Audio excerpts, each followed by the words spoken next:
everyone. My name is Mary Rose Lopez Ganzon. I am a freelancer. I work from home and I've been doing this for 16 years now. A lot of people, kapag naisip nila, kasi nung unang panahon, ito yung problema ko.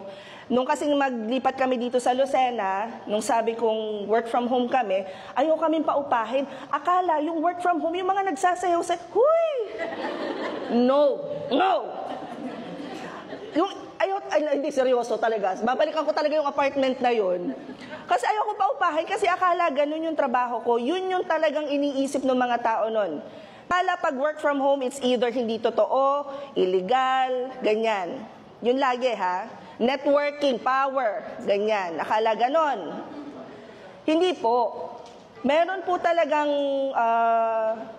trabaho as virtual assistant, social media manager, Facebook ads, maraming posisyon na pwedeng gawin nang sa bahay lang.